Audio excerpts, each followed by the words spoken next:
सम्मानित साथियों, पिछले सप्ताहों में मैंने इस कोरोना बीमारी के भीषण काल में हम किस तरह रहें, अपने घर आंगन को किस तरह शुद्ध रखें, यज्ञ आदि करें, यज्ञ न कर पाएँ तो किसी पात्र में अग्नि रखकर और उसमें सामग्री घी और तिल और गुड़ आदि डालकर अपने घर के प्रत्येक कमरे में रखें, घर को शुद्ध करें और बच्चों को हम उत्साहित करें, उनके साथ मनोरंजन करें, इन क्षणों को भी हम एंजॉय करें और हम इसके साथ साथ अपने मन, बुद्धि, अंतरात्मा इसको भी शुद्धि करें। हमारे यहाँ प्रार्थना की गई, धियो यो न प्रचोदयात् तन्मे मनः शिव संकल्पमस्तु। लेकिन एक बात और प्रसन्नता की है, इस भयानक विपत्ति के काल में भी हम एंजॉय कर रहे हैं। हम अपने घर में बैठकर राम कथा सुन रहे हैं, रामायण का सीरियल, जिससे हमको संदेश मिलते हैं। इस बारे में कुछ साथियों ने प्रश्न किया, उसके विषय में मुझे कहना है। किसी ने प्रश्न किया कि ये सीता की अग्नि परीक्षा क्या थी और क्यों थी। असल में बात यह है कि जब राम ने रावण का वध कर दिया, सारी संसार को अपनी शक्ति का एहसास करा दिया, तो उसके पश्चात फिर सीता जी को बुलाया गया बाद, और सीता ने जो है राम को प्रणाम किया। राम ने सीता को, और सीता से कहा, सीते मैंने रावण का वध कर दिया, मैंने अपनी शक्ति का एहसास सारे विश्व को करा दिया। अब देखो, तुम रावण के संपर्क रह चुकी, अब तुम्हारी जहाँ इच्छा हो मारो, मेरा तुमसे कोई सरोकार दिया। ये कहना था तो सीता व्याकुल हुई।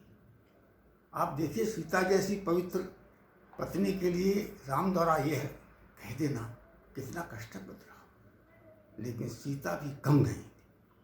सीता जी लक्ष्मण को बुलाती हैं, कहती हैं, लक्ष्मण चिता सजाओ। लक्ष्मण अवाक रह जाते हैं कि लक्ष्मण मेरा आदेश है, चिता सजाओ। चिता सजाई जाती है।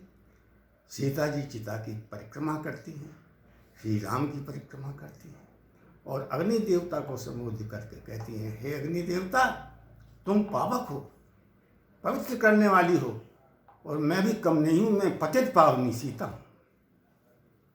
हे अग्नि देवता, पापी रावण मुझे छल से जबरदस्ती ले गया था, मैं क्या कर सकती थी।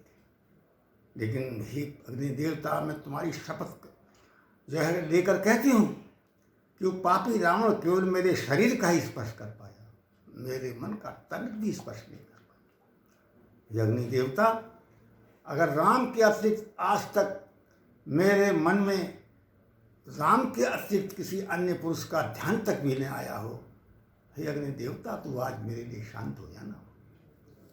हे अग्नि देवता, राम के साथ जब से मैं जुड़ी हूं, मेरा पतिव्रत धर्म अगर अक्षुण्ण हो तो तुम आज मेरे लिए शांत हो जाना। ये तमाम प्रतिज्ञाएं करती है, इसका वर्णन वाल्मीकि ने किया है। उसके बाद सीता जी अग्नि की परिक्रमा करती हैं, श्री राम की परिक्रमा करती हैं और अग्नि में कूदने लगती हैं। इतने में पीछे खड़ी राम सीता का हाथ पकड़े, कहते हैं, सीते तुम्हारी अग्नि परीक्षा हो चुकी, तुम तो खुद ही अग्नि से भी ज्यादा पवित्र हो, तुमको अग्नि क्या पवित्र करेगा। और कहते हैं, हे सीते, आज के बाद जब संसार में पतिव्रता पत्नियों की गणना हुआ करेगी तो तुम्हारा नाम सबसे पहले लिया जाएगा। यह थी सीता की अग्नि परीक्षा। खैर, 14 वर्ष पूरे होने को हैं और अब राम जी को चलना है। लक्ष्मण को कहते हैं, लक्ष्मण जल्दी करो, 14 वर्ष पूरे हो गए हैं। अयोध्या की सारी प्रजा इंतजार कर रही होगी, मेरी माता इंतजार कर रही होगी, और तो और मेरा भारत इंतजार कर रहा हो।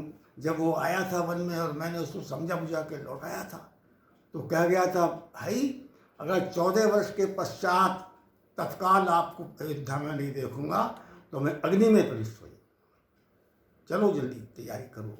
इतने में लक्ष्मण राम को क्या कहते हैं, कहते, भगवान यहाँ 14 वर्ष हम रहे, बड़े धक्के खाए, हमने रावण का वध कर दिया है, अपनी शक्ति का एहसास करा दिया संसार को। ये सोने की लंका है, कुछ दिन यहाँ आराम से भी रह लें, अयोध्या तो जाएंगे ही जाएंगे। तो देखिए हमारा राम, मर्यादा पुरुषोत्तम राम क्या कहते हैं, अरे लक्ष्मण तुम गलत कहते, अपनी स्वर्णमयी लंका न मे लक्ष्मण रोचते, जननी जन्मभूमि से स्वर्ग करती। अरे लक्ष्मण, ये सोने की लंका भी मुझे अच्छी नहीं लगती। जननी और जन्मभूमि वस्तुतः स्वर्ग से भी बढ़ती। मेरी जननी इंतजार देख रही, मेरी अयोध्या के प्रजा इंतजार कर, और भरत यानी कि चिता से आए बैठा होगा। जब वो लौट कर आया था, मैंने उसको समझा बुझा के भैया तो कहकर गया था, भाई अगर 14 वर्ष के पश्चात आपको मैं अयोध्या में नहीं देखूंगा तो अग्नि में प्रवेश कर जाऊंगा, चलो जल्दी चलते हैं। लेकिन एक घटना और घटती है, मुझे याद है। जब राम चलने को हैं तो मंदोदरी आती है राम की कुटी में उनके दर्शन के लिए। राम चलने को तैयार है, पता चला कि रावण की विधवा पत्नी मंदोदरी आई है। तो राम कुटी से बाहर निकलते हैं और मंदोदरी को देखकर हाथ जोड़ के प्रणाम करते हैं, माता नमस्ते। इतना कहना था, मंदोदरी रोने लगी, व्याकुल हो गई, राम के चरणों में गिरने लगी। फिर कहते हैं, माँ ऐसा क्यों करती हो, तुम तो वीर पत्नी हो, वीर की पत्नी हो। रावण वीर तो था, लेकिन वो चरित्र से गिर गया था, इसका उसको फल मिला है, लेकिन तुम शोक मत करो। तो फिर रोने लगी, उनके चरणों में गिरने लगी। कहते हैं, तुम मंदोदरी ये तो बताओ तुम्हारे रोने का कारण क्या है। तो देखो वो क्या कहती, वो कहती है, राम, आज से पहले मुझे ये भ्रम था कि तीनों लोगों में मेरा पति रावण ही सबसे ज़्यादा शक्तिशाली। उसको वरदान था कि कोई आकाश में नहीं मार सकता, पाताल में नहीं मार सकता, धरती पर नहीं मार सकता। लेकिन आज वो मेरा भ्रम दूर हो गया, राम मेरे पति से भी हजारों गुना शक्तिशाली तुम इस पृथ्वी पर मौजूद हो। तो इस तरह को कह करके भाव व्यक्त करके चली जाती है। बस फिर उसके पश्चात राम उस भगवान में बैठकर और फिर अयोध्या आ जाते हैं। उसके पश्चात की बातें फिर आगामी अवसर पर कहेंगे। आप सबको बहुत बहुत धन्यवाद। सर्वे भवन्तु सुखिनः, सर्वे सन्तु निरामयाः, सर्वे भद्राणि पश्यन्तु मा कश्चित्